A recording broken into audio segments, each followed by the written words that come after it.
Дональд не дождался истечения срока ультиматума, кого наказал первым. Кремль открывает второй фронт. В Москве планируют захват целой страны. Промышленный гигант в России планирует сокращение зарплат. Хакеры продолжают кибервойну. Что парализовано на этот раз? Кто планирует нападение на азербайджанцев по всему миру? Очередной успех СБУ. И многое другое. Самые важные и срочные новости. Эксклюзивные подробности вы смотрите информационный выпуск «Нехта». Оперативно о событиях в Украине, России, Беларуси и мире. Раньше и понятнее других. Все, что нужно знать сегодня. Дональд Трамп не дождался истечения 8 дней, оставшихся Владимиру Путину на заключение перемирия с Киевом. США вводят пошлину на товары из Индии. Одна из причин – позиция Дели по отношению к российско-украинской войне. Об этом заявил президент США в своей соцсети Truth Social. Они всегда покупали подавляющее большинство своей военной техники у России и являются крупнейшим покупателем энергоносителей для России, наряду с Китаем, в то время как все хотят, чтобы Россия прекратила убийство в Украине. Все это нехорошо. Пошлина пока не в 500 и даже не в 100, а в 25%, но уже с 1 августа. До 2022 года Индия почти не покупала нефти у России, но после начала полномасштабной российской агрессии стала вторым по величине ее импортером после Китая. Ранее министр нефти и газа Хардип Сингх Пури заявил, что страна легко сможет заменить российское черное золото сырьем из других стран, если Вашингтон введет вторичные санкции против стран, которые ее покупают. Одновременно стало известно об эффекте, который оказывает на Индию недавно принятый 18-й пакет европейских санкций. Негативные последствия уже испытывает местная компания Nayara Energy, которая связана с российской Роснефтью. По данным Рейтер, владельцы 3 танкеров, сотрудничавших с Nayara, инициировали расторжение контрактов. Как думаете, сработает? Откажется Индия от путинской нефти? Пишите в комментариях. Россия готовит захват еще одной страны. С обвинениями в адрес Кремля выступила президент Молдовы. Майя Санду обвинила Москву в подготовке масштабного вмешательства в сентябрьские выборы в стране. Кремль инвестирует в несколько политических инструментов, чтобы протащить своих людей в следующий состав парламента с целью получить контроль над властью в Республике Молдова. По мнению Санду, Кремль будет использовать как поддержку откровенно пророссийских, так и умеренно проевропейских сил. Но есть и третья сила. Эти силы намерены вербовать людей для уличных беспорядков, а также планируют действовать с привлечением группировок организованной преступности и совершать акты вандализма в отношении государственных учреждений. Одной из возможных целей России Санду назвала снижение явки граждан Молдовы, живущих за рубежом. На референдуме о вступлении Молдовы в ЕС и недавних президентских выборах именно голоса этой группы избирателей стали решающими. В Москве не скрывают, что пристально следят за ситуацией в Молдове. В преддверии намеченных на 28 сентября парламентских выборов в этой стране власти продолжают защищать Молдавии политическое поле от конкурентов.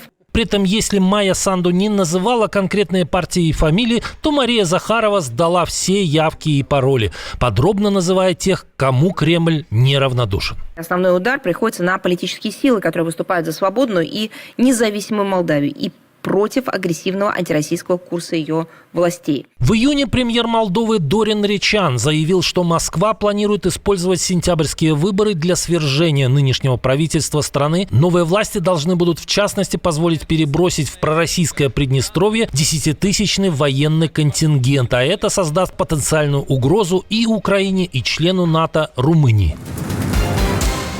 Российский автопром летит под откос. Крупнейший производитель АвтоВАЗ планирует сократить зарплаты сотрудникам из-за резкого падения продаж машин и затоваривания складов. Нераспроданными остаются десятки тысяч авто. Как пишет Мэш, выплаты урежут минимум на 20%. Это произойдет после перевода завода в Тольятти на 4-дневную рабочую неделю, то есть в конце сентября. Помимо одного рабочего дня у сотрудников заберут и сверхурочные, за которые они получали надбавки. Как утверждают источники издания, многие собираются писать заявление на увольнение. Вслед за АвтоВАЗом о планах перевода производства на сокращенную рабочую неделю заявили другие автогиганты ГАЗ и КАМАЗ. А Павловский автобусный завод ПАЗ, крупнейший в стране производитель автобусов малого и среднего класса, и вовсе остановил конвейер. За первые 6 месяцев текущего года российский авторынок обвалился на 28%. Всего было реализовано 530 тысяч новых легковых автомобилей. Автопроизводители обвиняют в ситуации китайских конкурентов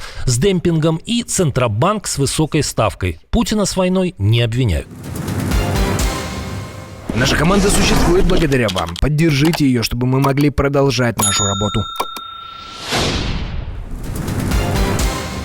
Новая волна электронных сбоев накрыла предприятия сферы услуг в России. На этот раз легли сайты, мобильное приложение сети супермаркетов «Вкусвилл». Такой вывод можно сделать на основе данных Down Detector. В компании признали наличие проблем, но исключили враждебное вмешательство. У нас действительно произошел локальный внутренний сбой, в связи с чем временно приостановлена работа сайта и мобильного приложения. Изменения в конфигурации отсутствуют, подозрительных входов или утечки данных нет, что исключает кибератаку.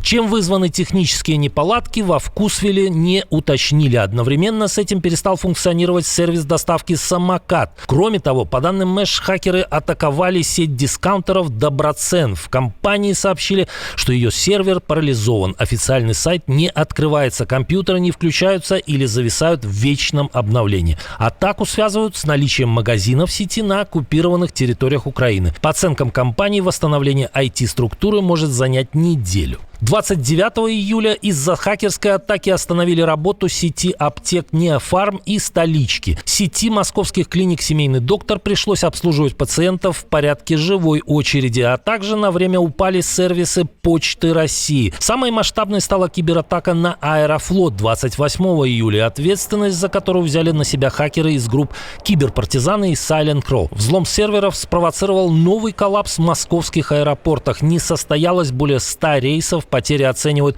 в сумму от 250 миллионов до нескольких миллиардов рублей. Российско-азербайджанские отношения могут еще больше испортиться, но Кремль за это ответственности не несет. Коварные планы внешних врагов раскрыла Мария Захарова. По имеющимся у нас данным, Служба безопасности Украины намерена использовать российско-азербайджанские противоречия нынешнего момента для разжигания ненависти и вражды на национальной почве.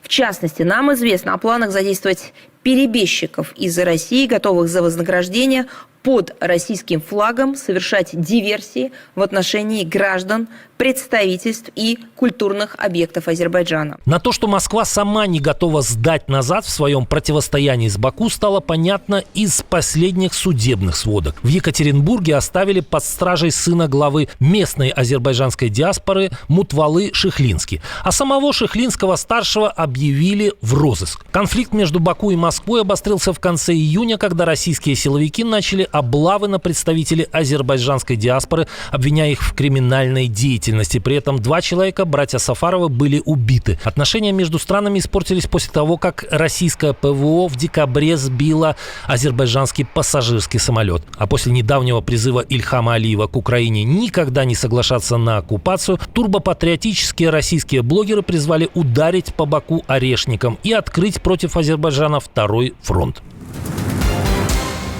Еще одна успешная операция СБУ. Военная контрразведка Службы безопасности Украины обнаружила еще одного российского крота в военно-воздушных силах. По данным следствия, агентом оказался летчик-инструктор, майор одной из авиабригад ВСУ. Він передавав інформацію для підготовки нових ракетно-дронових атак РФ по об'єктах військово-повітряних сил. Зокрема, пріоритетними цілями ворога були аеродроми базування літаків F-16, Міраж-2000, а також Су-24. Также он передавал своим кураторам из российского ГРУ личные данные пилотов и другую информацию. Задержанному вменяется госизмена в условиях военного положения. Такая статья предполагает даже пожизненное заключение с конфискацией имущества. Расследование по этому делу проводит СБУ в Ивано-Франковской области. Это второй за месяц предатель, выявленный в военно-воздушных силах. В начале июля в СБУ заявили, что задержали майора ВВС во Львовской области.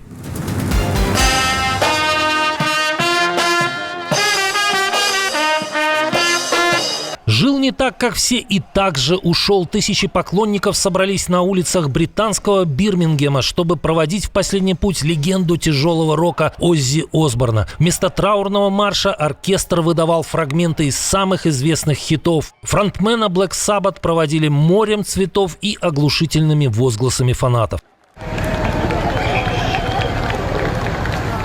Оззи Осборн скончался 22 июля на 77-м году жизни. Его творчество в свое время оказало влияние на появление таких направлений, как хард-рок и хэви-метал. За 2 недели до смерти он провел свой прощальный концерт в Бирмингеме, в котором также приняли участие десятки других известных музыкантов.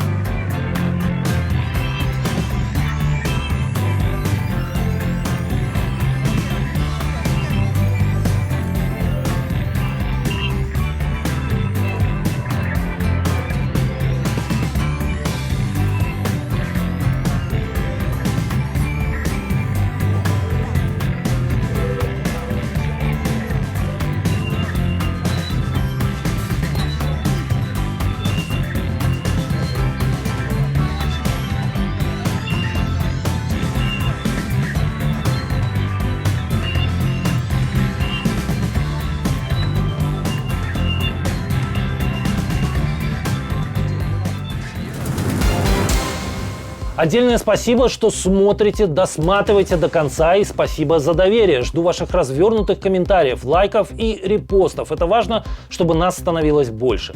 Прекрасного вам и продуктивного дня. На этом пока все. До новых встреч и хороших вам новостей.